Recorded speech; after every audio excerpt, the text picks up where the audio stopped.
You can't always explain why some relationships drain you while others wake something up in you, something calm, alert, and unafraid. But part of you knows the difference between being pursued and being truly seen. What if the way a man treats you isn't just about who he is, but about how deeply he's willing to confront himself in your presence? Is he connecting with you or with the version of you that keeps his ego safe? Let's look at the 6 ways a man behaves when you're not just someone he wants, but someone who mirrors his unconscious. In the early stages of many relationships, people unconsciously present a version of themselves they believe will be accepted, admired, or loved. Jung called this the persona, the social mask we wear to survive, fit in, or gain approval. You've likely encountered this before without realizing it. A man who seems confident, charming, funny, almost effortlessly so. He says all the right things. He seems emotionally fluent. But something doesn't quite land. You feel like you're relating to a version of him that's been practiced, not lived. And you might not question it at first, because the persona can be intoxicating. It's polished, familiar, predictable. It offers a sense of safety until you realize it's also a barrier. When a man sees you as someone significant, the one in the language of our topic today, he begins to lower that mask. Not because he's trying to impress you more, but because the unconscious need to perform starts to dissolve. At first, this can be confusing. He may seem less articulate than before, less put together, maybe even more anxious or more quiet. It might look like he's pulling away, but it's actually the opposite. You are no longer interacting with his constructed self. You're meeting the real person underneath. This transition is not always graceful. He may not know how to be without the persona. For years, maybe decades, he's learned that being seen means being judged. That connection requires a role, the successful one, the funny one, the strong one. So now, in the presence of real emotional potential, he's shedding a skin he's worn for survival. And you'll notice it in small moments, when he hesitates instead of charming you, when he admits uncertainty rather than making bold claims, when he lets silence stretch instead of filling the space with stories. These are not signs of weakness, they're signs of psychological intimacy. In Jungian terms, this is where the ego begins to relax, and the real self, what Jung called the self, the deeper center of the psyche, has a chance to emerge. But here's the challenge. Many people panic when the persona drops. You might feel disappointed.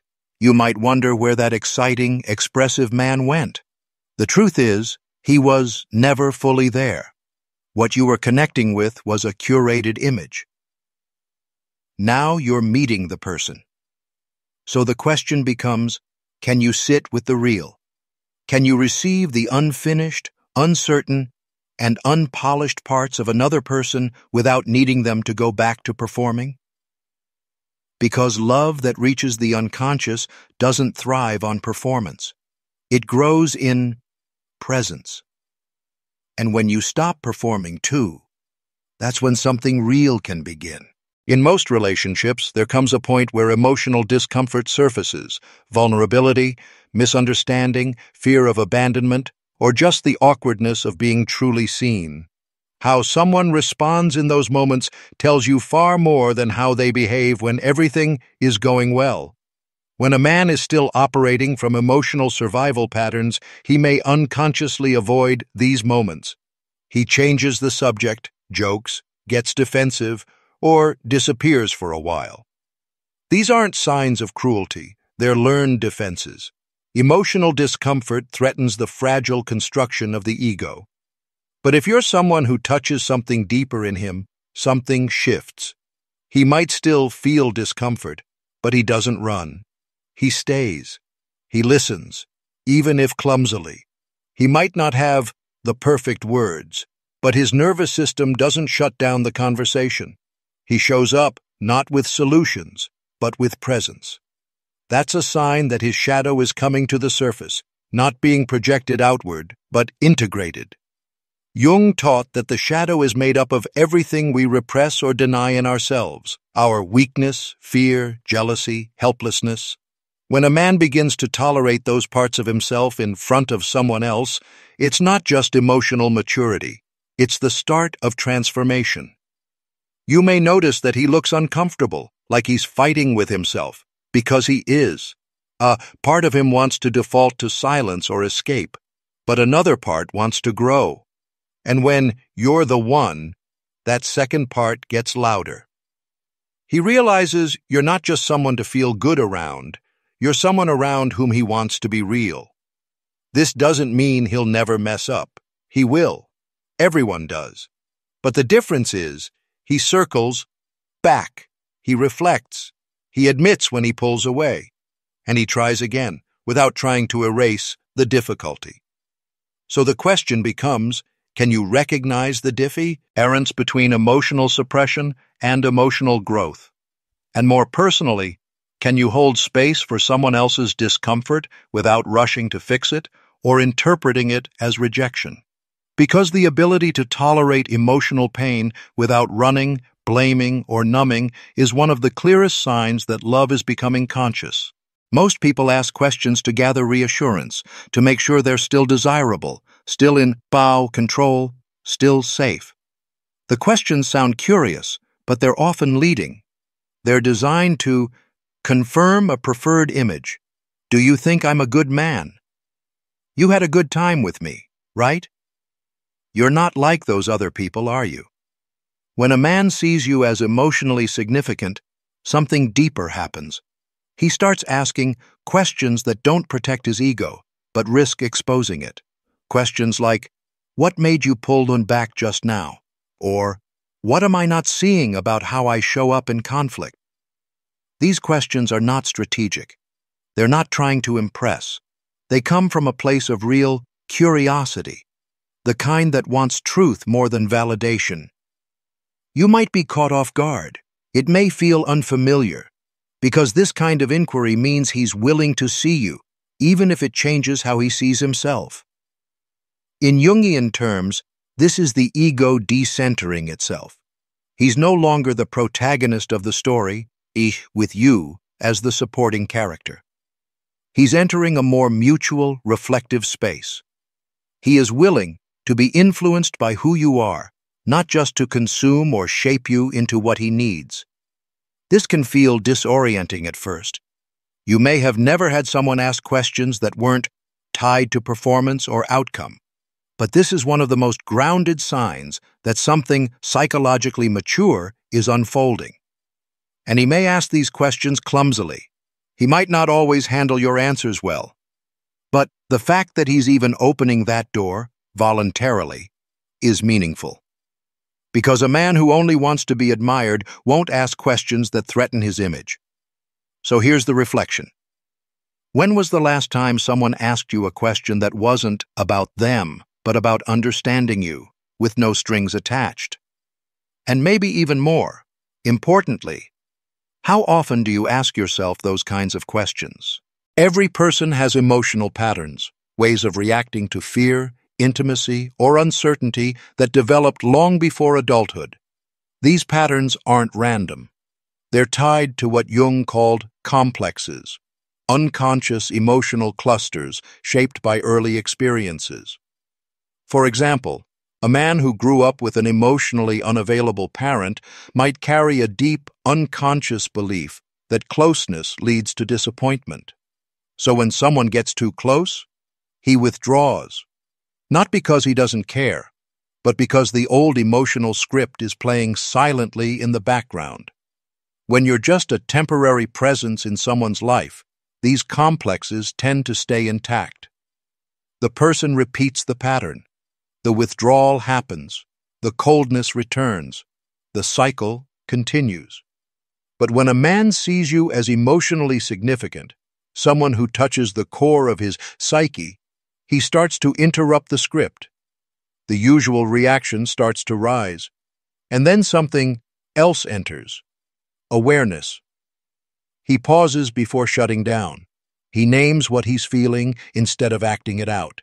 He takes responsibility, even when it would be easier to blame. He does something small but different, something that quietly says, "I don't want to hurt you the way I've been hurt." This isn't always dramatic. In fact, you might miss it if you're looking for grand gestures. But it's psychologically profound, because the complex no longer rules him. The unconscious is becoming conscious. It might look like this. He used to go silent for days after a disagreement. Now he texts to say, "I need space, but I don't want to disappear." Or maybe he used to make sarcastic jokes when feeling insecure. Now he says, "That made me feel small. I didn't expect that." These shifts are small revolutions. Jung believed that true change doesn't come from willpower.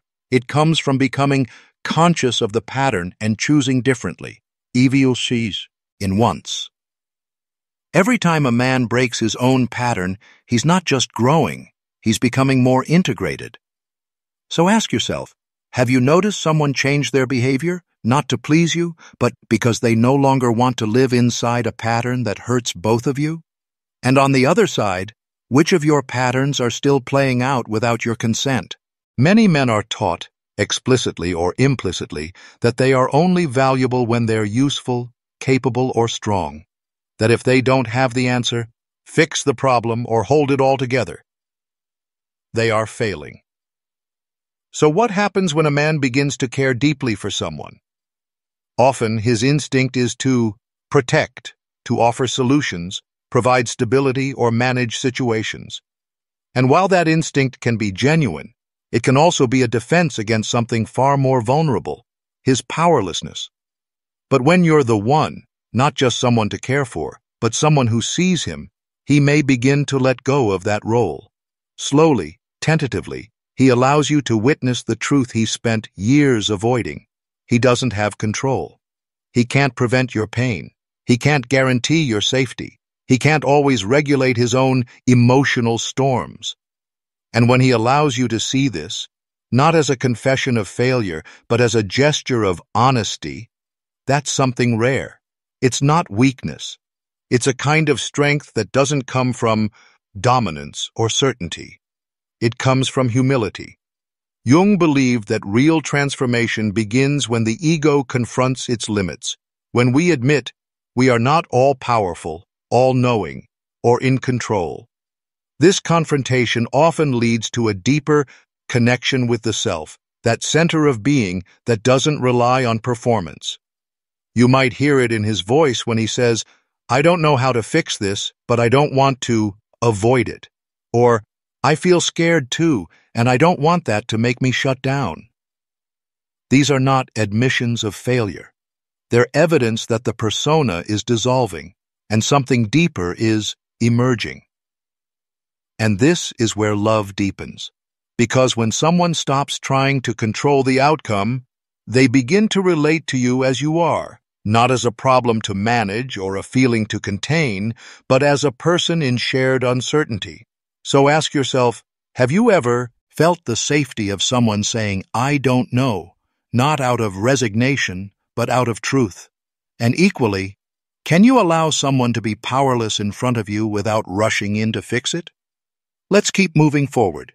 The signs get even more nuanced from here.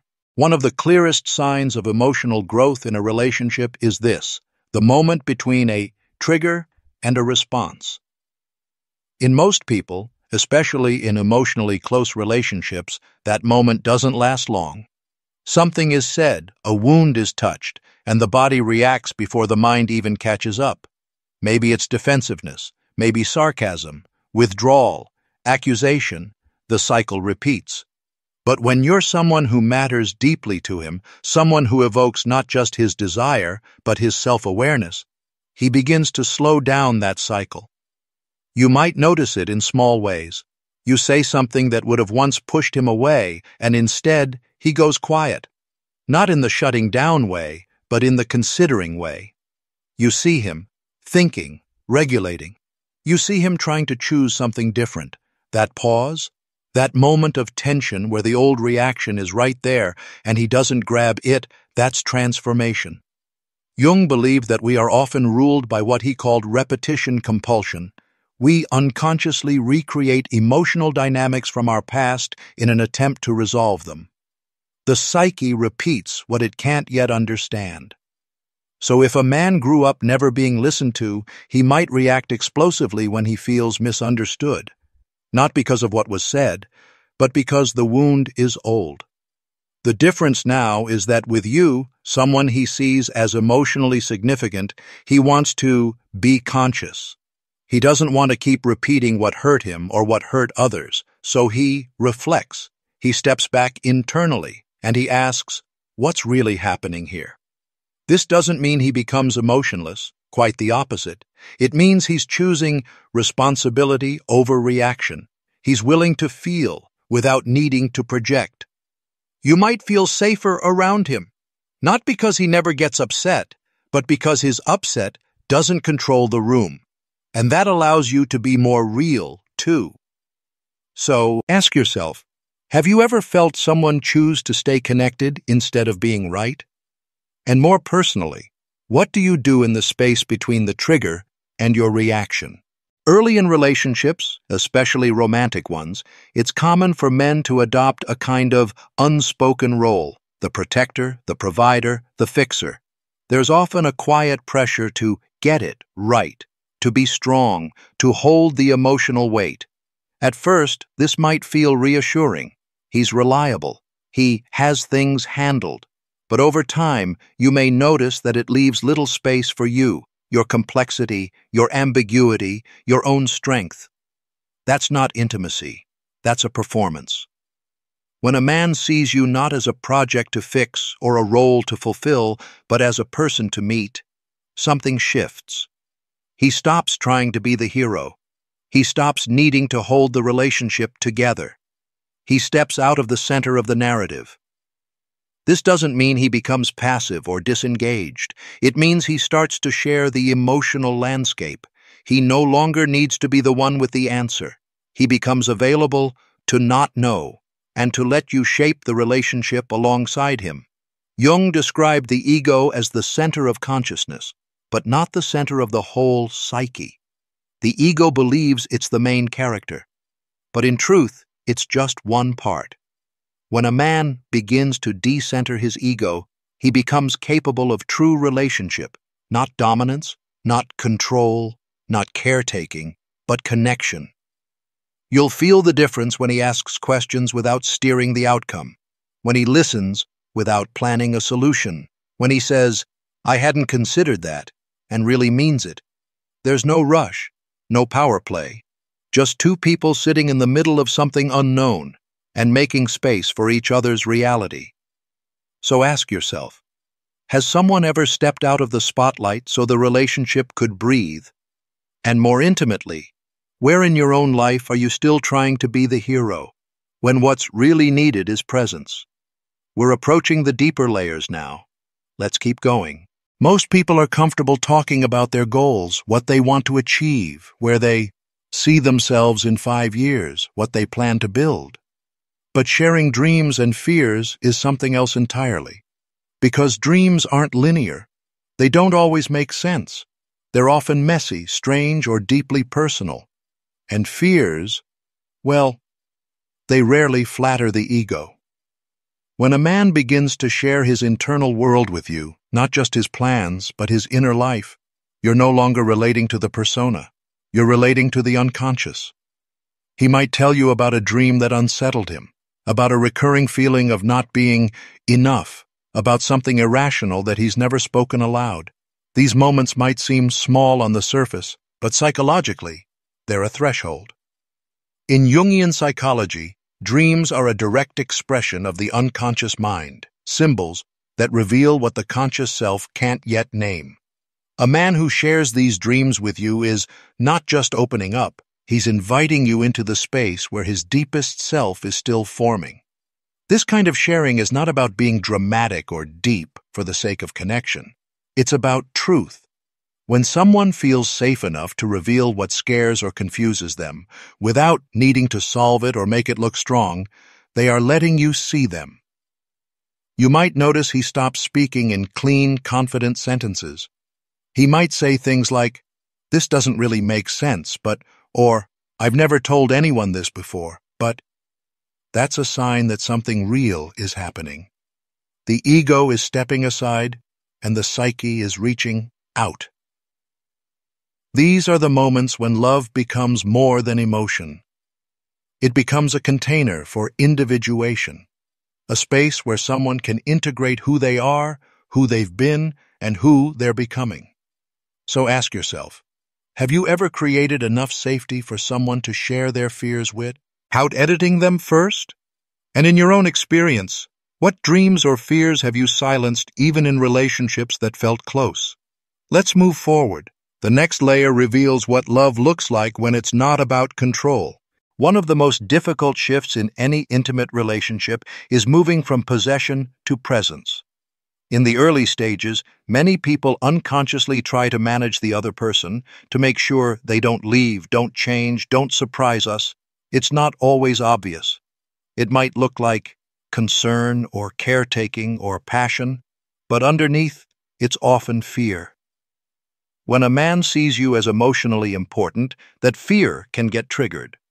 But if he's evolving, if he's moving towards something more conscious, he will begin to notice the urge to control and choose not to act on it. That's what makes this stage different.